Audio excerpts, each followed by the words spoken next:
Welcome to Fabulosity For You, and my name is Angie. If this is your first time visiting my channel, please click the subscribe button, then click the notification bell, so when I upload videos, you'll be the first to know. Like this video and make a comment. This channel is about fashion, relationship advice, and lifestyle.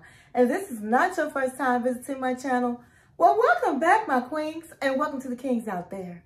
Welcome to all of my fabulous ones. How are you doing out there? How are you?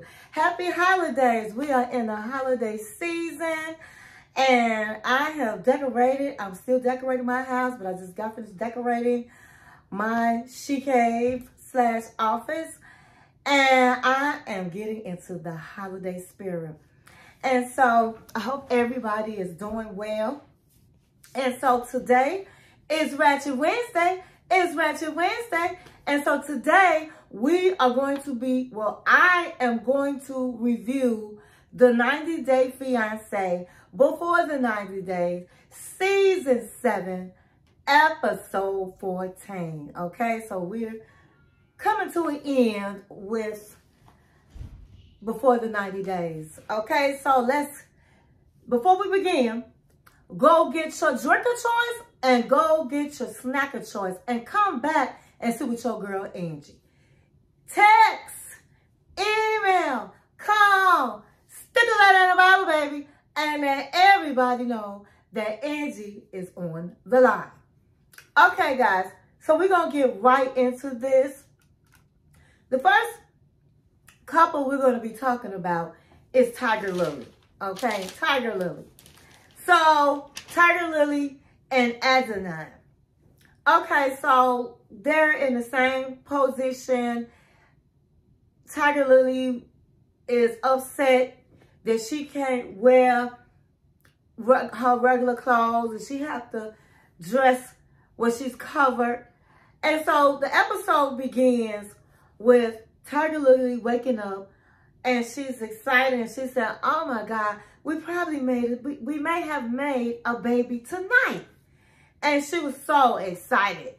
And she said, how about we go swimming today? They have a cute little pool in the hotel. So he was like, he knew what she was trying to do. Because see, he told her he was going to wear a swim shirt when they go swimming. And she wanted to test that. So he said, no problem. As I said, I will wear the swim shirt. So he came up with a compromise last week to wear the swim shirt because Tigerlily feels like if she can't have her skin out, then he can't either. So then they sit up and they get out of bed and she's like, well, I got a couple of things I want you to see which bathing suit will be appropriate. Even though I don't like either one of them, I should be able to wear a bikini. So he said, well, go try things on. And the first one, it was cute, but it was like a scuba diving. And so he was like, that's cute. And she was like, none of my skin is out. I feel like I'm going scuba diving. No. I have one more. And she tried it on, and it looked like one of those bodycon dresses where it was real tight, and it was a dress, and it stopped short, and her legs were out. It was sleeveless. And he was like, he really didn't think it was appropriate, but because he didn't want to argue with Tigerlily, he said, you know what, just wear that. So they get into the pool, and she sees a woman that has on a bikini. And she was feeling a certain way because that's what she want to have on. And she don't understand why she can't wear the bikini. Why did she have a bikini on and I can't wear a bikini? So he was like, first of all, it's non-negotiable. You don't have a choice. In my culture, this is how I was raised. This is what happens. And this is what it is. So she was like, okay, well, is this it? So if I go swimming, this is appropriate and not just for today. And he said, to be honest with you, it's not appropriate. but I didn't want to argue with you, so I told you to go ahead on and wear it. So she's like, I just don't get it. 1 minute it's okay, the next minute it's not okay, the next minute it's something else. I don't have any definite idea of what's right and what's wrong. And she was just sick of the whole thing. And so that's basically what happened with them too. Again, do your fact checks. Fact checks. She should have found out about his culture, talked about it before they got married, and all of the things. Because he said, I told you this. And she said, well, that's not what I thought you meant when you said my life was going to change. Well, she should have asked questions. So shame on Tigerlily for not asking questions. She is too old. And the FYI, Tigerlily and Anthony have had a baby. Their baby is a baby boy. So on that trip, they did get married. They did get pregnant. Again, I said it last week. I said it again this week. Why marry somebody and you don't understand the culture? Why bring a baby into this union when you are still trying to figure it out with your husband? I get it. She's 40-something years old, so she has to have a baby right away. But at the end of the day, shame on you for marrying somebody half your age, girl. Next, we're going to go with Loren and Faith. Okay, so Loren shows Faith the letter from the doctor that he's cleared from the STD. She's very relieved, and she was like, oh my God, I'm so glad we have this behind us. And he was like, yeah, me too. Because he saw that look she had, you know, like, she ready to give it up. She ready to give it up. So she said, well, can we go drinking tonight? Can we do some drinking tonight? And he was looking like, yeah, we could do some, whatever you want to do, Faith. So she said, well, I want us to meet my friends, and they're going to be at this drag club. And she was excited to take them there because she knows that Loren used to work at a drag club. So he was like, that sounds like fun. So they go, and on the ride there, he's like, I really, you just perfect for me. I just really want to marry you. And she was like, oh, do you just really want to stay here? And he was like, no, it has nothing to do with I just want to stay in the Philippines. Only reason I want to be in the Philippines is because of you. He was laying it on, huh, honey? He was like, you are all what I wanted. You look good. You fine. You just what I want. You are perfect. And honey, she was eating that up. She was just smiling, and she was just like, you know, eating it up like a fool. Because we all know he's a user. She has that gut feeling. She be saying to herself, does he really want to be with me or stay in the Philippines? I mean, first of all, the writing was on the wall when he sat up and asked to marry your mama to stay here. Who do that? My kings and queens, when you have that gut feeling and something is telling you, hey, this not right, hey, something is wrong, that's a God-given gift that we have to protect ourselves. And you have to, at all times, listen to the inner thoughts that you're having. And she did none of that. She dropped all of that out the window. She threw all the red flags out the window. So they finally make it to the drag club, and he's being introduced to the friends. The friends really looking at him like he a fool. And they can see, though, that Loren has forgiven him, that she was so happy, and she was just, oh, she was just smiling, and she was just, you know, looking like a little girl, gigglish, you know, with this man, this so-called, I'm going to call him a rat, Loren the rat, with this rat. She's sitting up smiling like she really got something, and all she got is a rat baby. That's all. That's it, and that's all. And he's cheesing like a rat, you know, and you can tell they don't like him. And so they asked some questions. They was like, so, you know, what's going on here? How are you guys doing? you guys, boyfriend and girlfriend. And she was like, this is my boyfriend. Faith, this is my boyfriend. Yes, he's my boyfriend. And she was just so happy to have a boyfriend. You know what I mean? And so he was like, yeah, you know, one day, hopefully soon, I'll be able to marry Faith. And they was like, marry? You guys are trying to get married? And she was like, well, he wants to marry me and all of the things. So then they tell Faith to go get on the pole. And I guess that's something that she does after the drag show. So she gets on the pole, honey, and she moving and she grooving. And oh my God, her hair is flowing. And she like,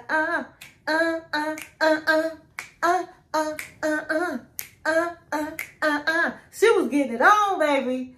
So I don't know if she used to be a stripper or what. Was she in a drag show or what? But honey, she was doing her thing and she did it very well. And Loren was like, okay, I see you out there on the stage, girl. I hope you move it like that for me tonight. And everybody was cheering her on, and the more everybody was, yeah, Loren, laugh, Faith. She was snaking, and she was getting it on, honey. I said, wow, she got some moves. And so she came to the table, and he put some money in. She grabbed his money and put it in her bra, honey, and she snaked back on over there to the pole, and she was just doing it. I said, girl, show them what you got. Show them what you got. She was showing what she had, honey. And so she came on back to the table smiling. And then out of nowhere, her friends was like, okay, so you know Faith told us that you had an STD, right? Now, first of all, if Faith didn't ask them to ask them questions, say that, then she should have stopped it right there and said, you know what, listen, guys, I appreciate you guys trying to protect me, but tonight is a good night, and I ain't trying to hear all of that, okay? Let's just put an end to that conversation. That's what I would have said. But instead, she looked like no, they not gonna bring this up. And so, you know, he was acting proud. He was like, Loren was like, well, yeah, I'm quite sure she did. I'm the bad guy. And so they said, well, why did you cheat on her? And he was like, well, I didn't even really consider it cheating because I had never seen her. She was just a possibility. She wasn't, okay. I just met her in person. So I didn't think of that being cheating. But I'll never do it again, right, Faith? You do understand I would never cheat on you again. And she was looking at him like, I hope not. So then it was like, okay, well, how many women did you sleep with? Now, the only reason I'm thinking Kay didn't stop this nonsense was because she wanted to know. So his crazy butt was smiling. 1, 2, 3, 4, 5, 6. I'm thinking like 5 people. And he just smiling. And they was like, 5 people? Are you sure? You better make it 7. yeah, 7 people. Yeah, 7 people. And Faith was looking so embarrassed. And her friends was looking at him like he was the rat that he is. And I'm looking at him like he the rat that he is. Because they only been talking for 6 months. So in 6 months, you slept with 7 people? Girl, bye. Girl, why? Why you being with this rat? He real cheesy. Real cheesy. And so he just smiling, looking like a rat, smiling, sitting there like he said something. And so they was just like, ugh. So he was like, listen, Faith, I know we can sit here. Did you want to sit here and drink all night or are you? And she said, no, I'm ready to go. You know, she looked like she was pissed off about the conversation, but she should have stopped the conversation. So they get outside. And I guess he let her talk to her friends and he went on into the car. And they was like, Faith, Loren was flirting with one of the girls, one of the drag queen girls. And then she was like, what? She said, yeah, you know, he was doing all that type of stuff. He was flirting with another girl. And I know, you know, I don't play with you like that, okay? You know, you done known me a long time. I hate to be saying this, but it is what it is. You can believe me or not. So she was like, no, if that's what you said, okay, I believe you. Now, mind you, they all been drinking, okay? And this man did work at a drag club place. So I don't think that he was necessarily flirting. I think that, like, you know, I think that that's what they do at a drag club with the drag queens. But was it something that he should have done? I'm going to say no, because he's already been proven to be a cheater. And so you trying to make a impression on Faith and her friends that you're not that guy. You're not going to do that. So it was in bad, poor taste to flirt with the drag queens at this particular time. So that's my opinion. So Faith goes and gets in the car, and as soon as she got in the car, honey, she was like, listen, let me tell you what my friend said. And he looking like, okay, what is it? They said you was flirting with one of the drag queens. So he was like, I wouldn't call it flirting. And they said that what you was flirting with the drag queens. You was doing all like that. So he said, I did, but it's not flirting. We're at a drag club, and this is what they do. This is what they do. That's why you make the girls feel good. I believe him on that. But honey, she was peed old to the 10th power. She was like, no. Again, you don't embarrass me in front of my family, in front of my friends. You have embarrassed me. And I just can't trust you. So, of course, you know, she going to go ahead on to her room. He going to go ahead on to where he stayed. So, the night did not end the way Loren wanted to end. And all the while, he's like, you know what? I only have a few more days. I only have a short time. And I have not gotten physical no type of way with Faith. I don't know if I'm going to be able to stay. So he's upset because he wants them to get close so that he can stay. So that's how that happened. That's how that ended. I think that Faith is a fool. I think that she's seen all the signs. The signs are doing like this to her, but she still want to stay with the rat. So I have no sympathy for Loren, for Faith. So next we're going to go to Vanja. We're going to go to Vanja. So Vanja is feeling really down. You know, she's been jilted. She's been friend-zoned. And, you know, she's looking at herself like she's not beautiful. This man has done a number on Vanja. So Vanja is trying to decide if she's going to go back home. So her cousin calls, and she was out. She got out her room, and her cousin was glad she was not in her, you know, in the room. And she says, you should stay. He was not for you. You need to stay in the city. Enjoy your time off in a beautiful city. Get online.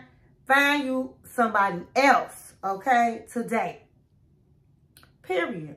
Get online. Find a date while you're there. You're beautiful. He was wrong for you. You're in a beautiful city. You need to do you. So she appreciated the pep talk, and so she decided to go out and get something to drink. And while she was sitting there, it was a table with guys full of men at the table. And so she had ordered the hot chocolate, and she was enjoying the hot chocolate, enjoying the ambiance. And so he comes up and he says, hi, you're alone, you're by yourself, and you're beautiful. Can I join you? And Vanja was looking like, well, yeah, sure, have a seat. And he said, why are you alone? And you're beautiful. And she said, well, thank you. I'm alone really because I came here for a guy and he friend-zoned me right away. And so here I am, left in the city by myself.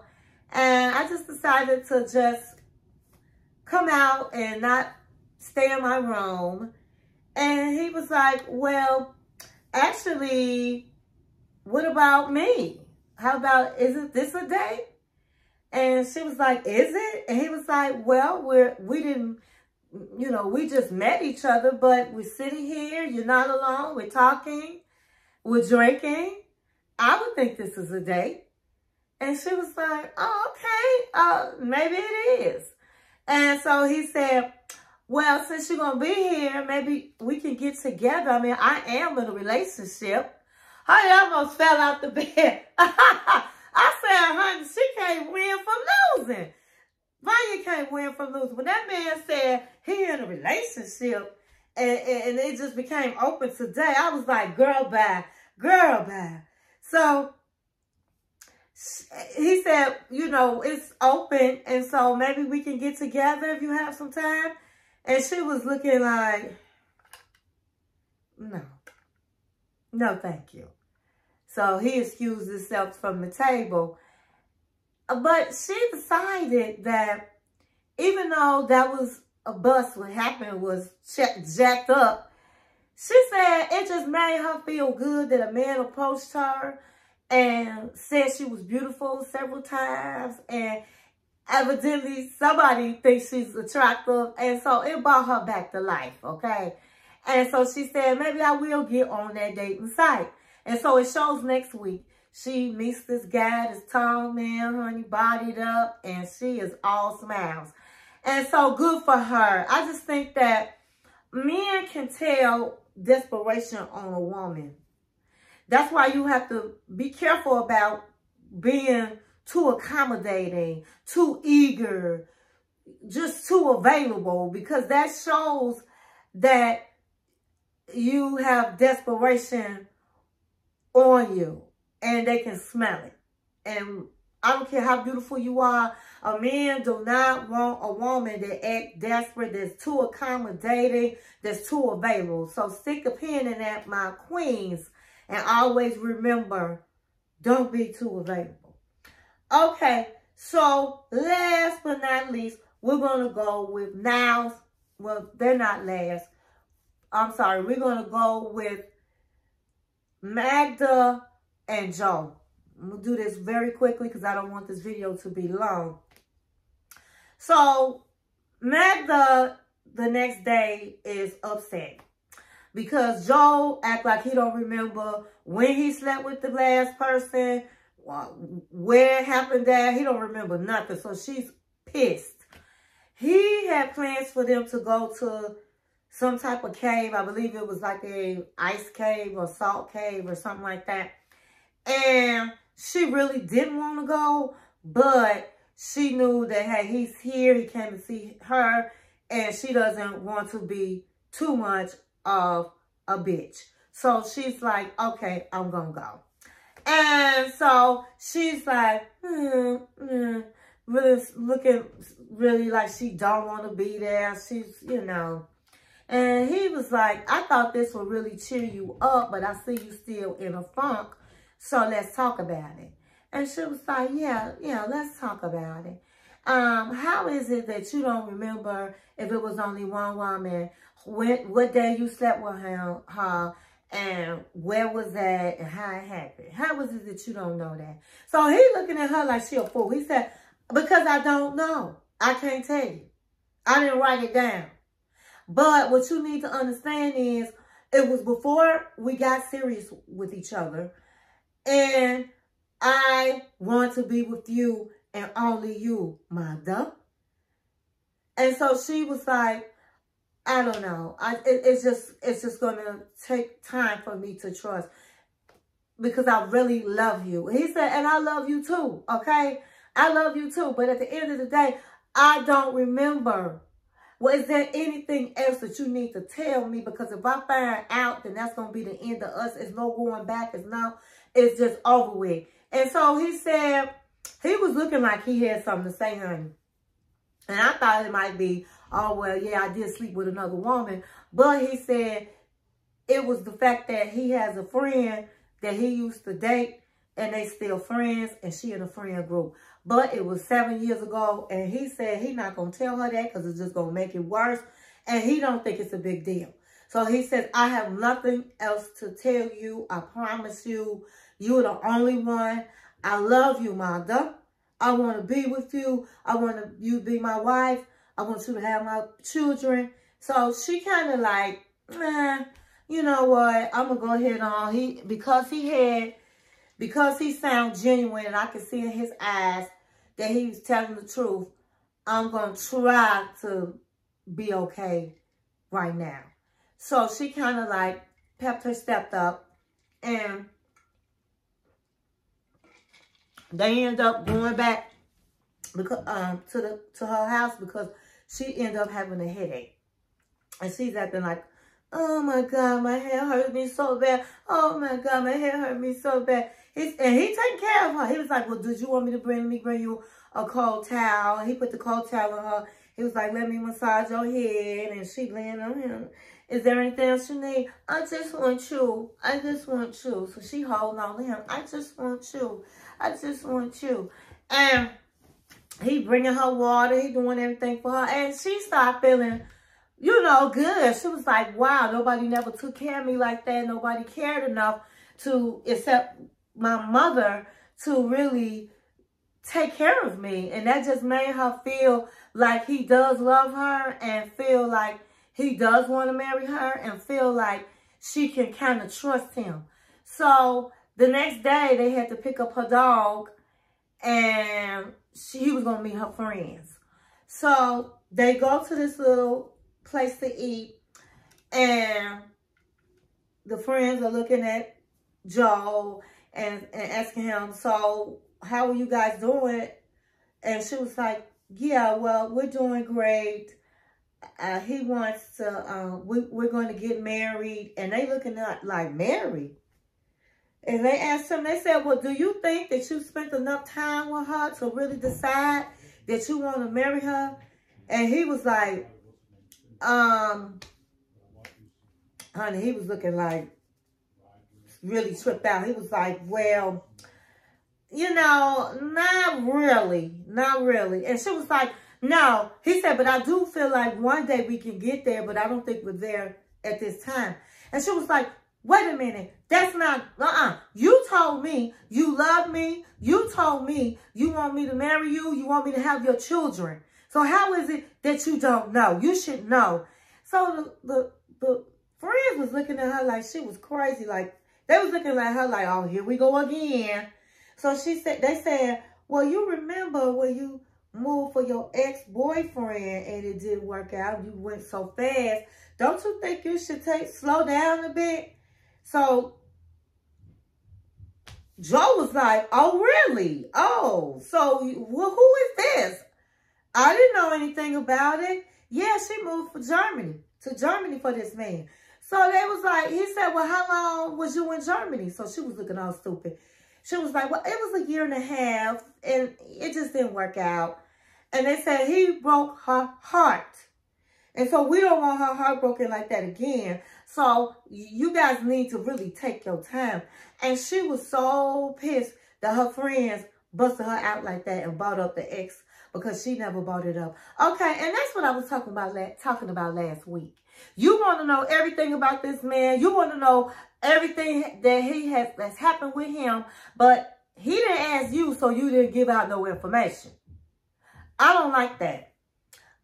It's so many red flags with Magda. Magda want to get over here to the United States, period. And there's nothing wrong with wanting to come to the United States, but she don't have no business sitting up just pushing this man. Oh, we can't have sex until I have a ring on my finger. We can't have sex until I get over to the United States. You said you gonna marry me. I want to have your babies. I was wearing a ring before you got here. And I don't even think they've been talking that long. He just came to visit. What's the rush? Let me tell you something, kings and queens. When you got people rushing to do things, making you make fast decisions, stop. That's a warning sign.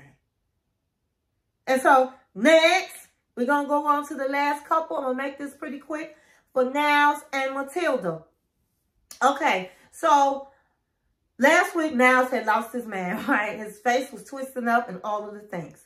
They finally get into the hotel room this particular episode. And they get into the hotel room and he sits down on the bed and he's like just thinking about what has transpired. And he said, well, Matilda, what I do understand is that your family has done a lot for me. They've been changing you guys' precious traditions so that we can be together. And I do appreciate that. I think we both have made mistakes, but we're not blaming anybody. But what I do know is I do love you, Matilda. I have all the facts that I needed from Mr. Ark. Mr. Ark definitely intimidated me. And I felt attacked by him. And I think I took that out on you. And so what I do know is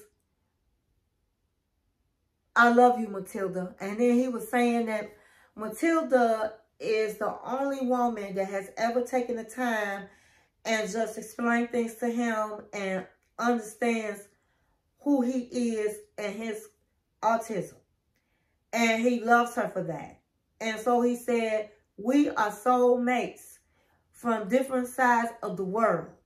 But I am here and I made a decision that I would want to marry you. And Matilda's eyes just was like, got bright. And she said, are you sure?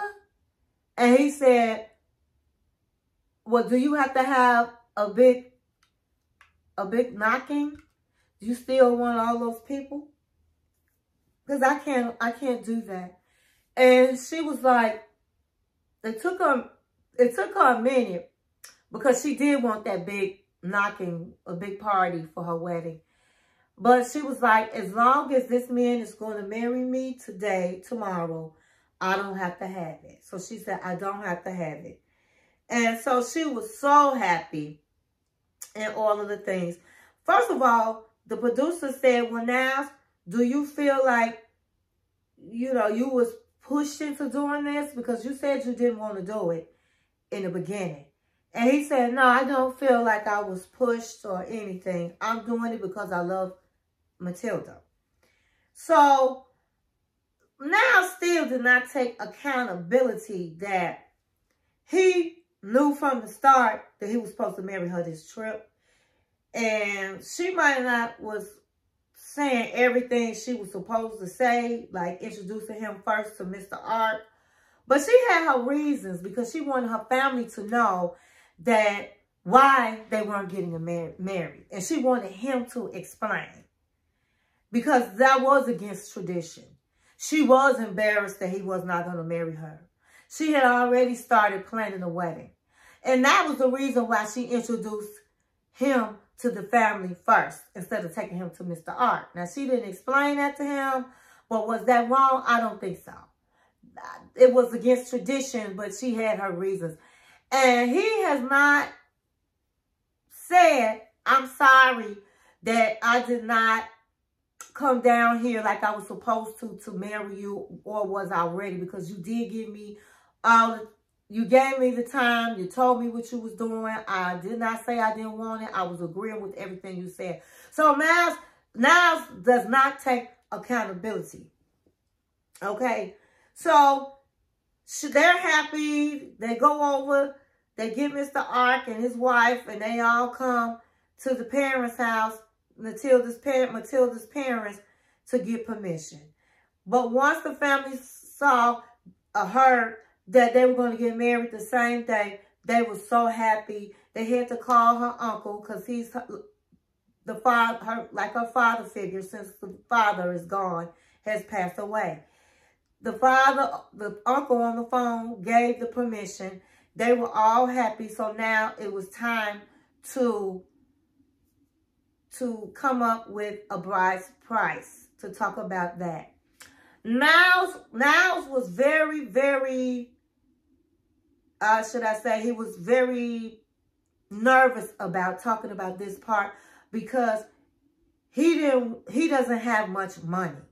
He felt like Mr. Art knew his pockets and he trusted him to haggle where he can afford it.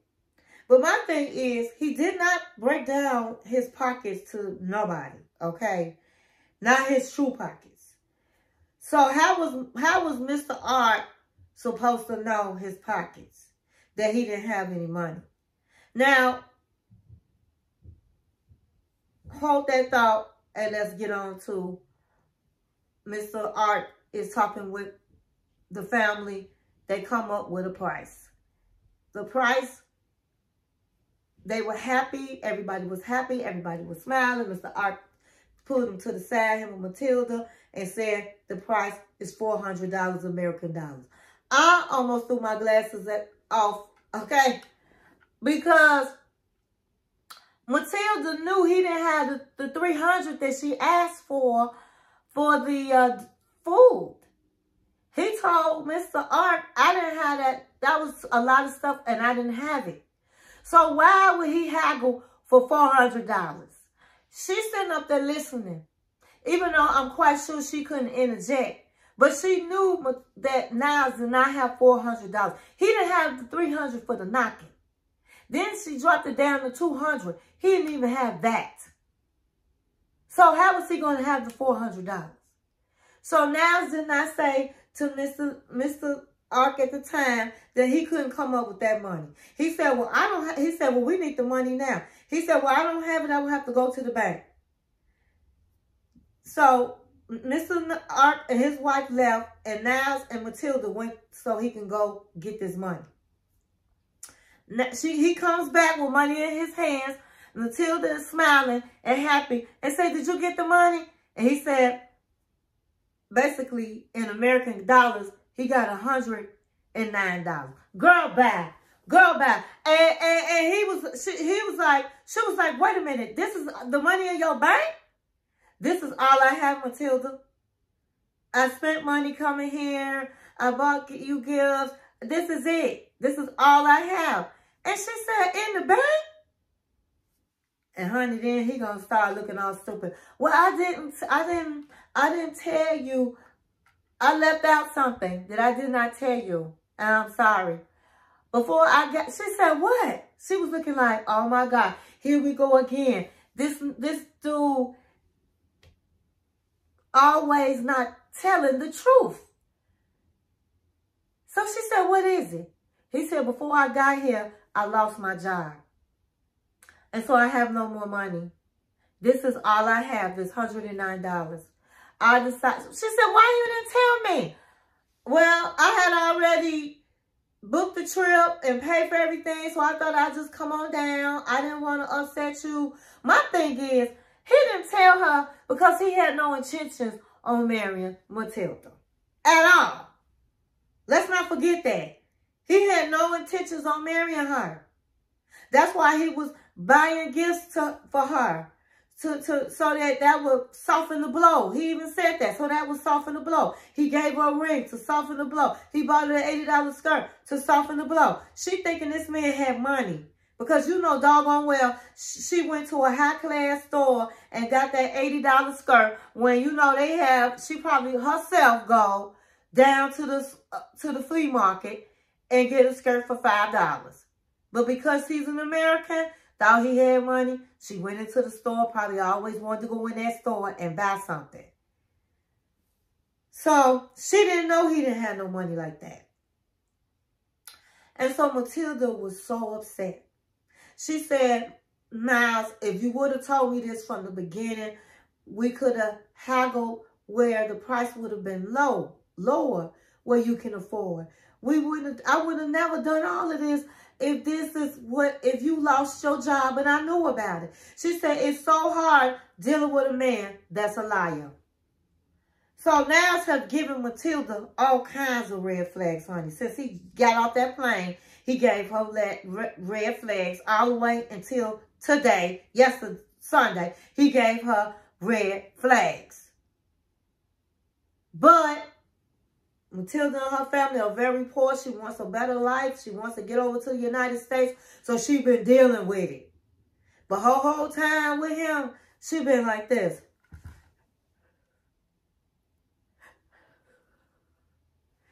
She been pissed. Everybody know her brother said she has a temper. But she been trying to keep cool because she trying to get over to the United States. So he can't ask. She said, well, what are we going to do? What are we going to do for money? Because we can't, because we already made the deal for $400 with my family, we cannot go back. And he said, well, this would be a time where I should be able to ask my family. But he said, my family don't even want me getting married, so they're not going to give it to me. He said, the only thing I could come up with is I would ask Mr. Art tomorrow if he can give me the rest of the money. Now, first of all, everybody down there is poor. So you know that men don't have no money to give him like that. And that's not his real father. So I don't know what's going to happen with Miles and Niles and Matilda. I really don't like them together. I just think that Niles is a liar. Niles plays on his disability with autism to act like this is why he acts this way. When I just think that, number one, he's a liar. He knows doggone well. He knows that right from wrong. He knows that he has not been honest. So he's been playing in all our faces. Matilda, I do think that she has an ulterior motive, and that's to have a better life. I'm not down on her for that. She's been honest about that. But I just, and this is just me personal, not to offend anybody, but I just know, I know people that dealt with Nigerian women, and they just come, they use you, they say all the right things, they will have your baby, but when they get their visas, they gone, honey. They're gone. So Nigerians are known to be scammers. And I just don't think that she really has his best interest if she gets over to the United States. But I could be wrong, honey. We just have to wait and see. So that's all I have. That's all I got. I hope you enjoyed this episode. And thank you for watching my channel.